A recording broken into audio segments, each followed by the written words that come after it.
Ciao a tutti ragazzi e ben ritrovati su Animation, la rubrica in cui parliamo dei film d'animazione. Io sono Ringardian e oggi parliamo del miglior film d'animazione del 2023 a mani basse, secondo me, ossia Spider-Man Across the Spider-Verse, di cui trovate una recensione sul canale. Questo film è il sequel di Spider-Man Un Nuovo Universo del 2018 che a suo tempo vinse l'Oscar. Il primo film mi è piaciuto tantissimo, ma credo che questo sequel lo batta, perché per me è perfetto. L'unico difetto, se vogliamo, che può avere è il fatto che ha un finale aperto perché il film è diviso in due parti e per la successiva ci tocca aspettare. Questo non è uno spoiler, io prima di andare al cinema sapevo già che il film sarebbe stato diviso in due parti. Adoro questi film sul personaggio di Spider-Man, sebbene io non sia assolutamente una fan e nemmeno della Marvel in generale, Team DC Forever. Quindi se questi prodotti hanno conquistato me, non oso immaginare gli appassionati saranno andati fuori di testa. Per questo ve ne consiglio la visione, perché possono piacere a tutti, anche a chi Spider-Man non lo mastica tanto. Questo film presenta una storia di formazione. Miles Morales, lo Spider-Man protagonista, deve trovare il suo posto nel mondo e sarà aiutato e messo in difficoltà da altri personaggi. Miles è un protagonista con cui è molto facile empatizzare. È un ragazzino come tanti che, oltre che avere i soliti problemi da adolescente, si ritrova ad avere un grande potere che non aveva chiesto e con cui dovrà fare i conti. Anche tutti gli altri Spider-Man funzionano. Mi sono piaciuti tutti e non riesco a decidere quale sia il mio preferito. Peter B. Parker è diventato papà e ora, oltre che essere un supereroe, deve fare il genitore a tempo pieno e sua figlia è adorabile. Rispetto al film precedente, a questo giro lui è meno presente, ma speriamo di vederlo più in azione nell'ultimo capitolo. Amo alla follia Spider-Gwen, che è forse la mia preferita, o comunque tra i miei preferiti, e tra l'altro in questo film si scopre molto di più su di lei. È a tutti gli effetti una coprotagonista. Poi ho amato tantissimo Spider-Punk, il mio spirito guida, e Spider-Man India, che in italiano ha la voce del mio doppiatore preferito in assoluto, che è Flavio Aquilone. C'è poi Spider-Man 2099, doppiato in originale da Oscar Isaac, che è un personaggio molto controverso, diverso da tutti gli altri Spider-Man, perché è molto più cupo, ricorda più un Batman, che si rivelerà essere una sorta di antagonista. Vedremo poi che decisioni prenderà nell'ultimo capitolo. Per non parlare del vero cattivo del film, la macchia. Apparentemente un villain che sembra più una macchietta di se stesso,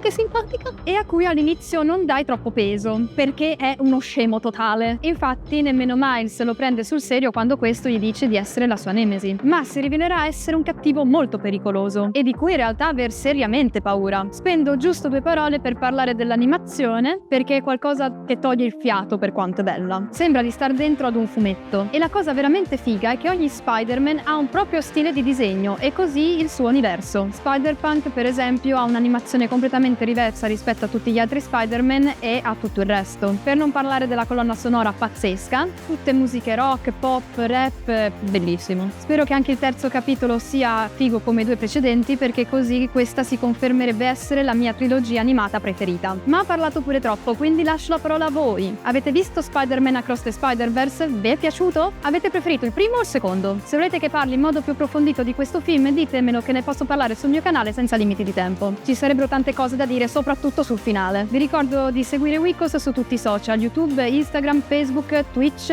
X e TikTok. E per altri contenuti su cinema, serie TV e anime venitemi a trovare sul mio canale Ringardian e noi ci vediamo alla prossima. Ciao!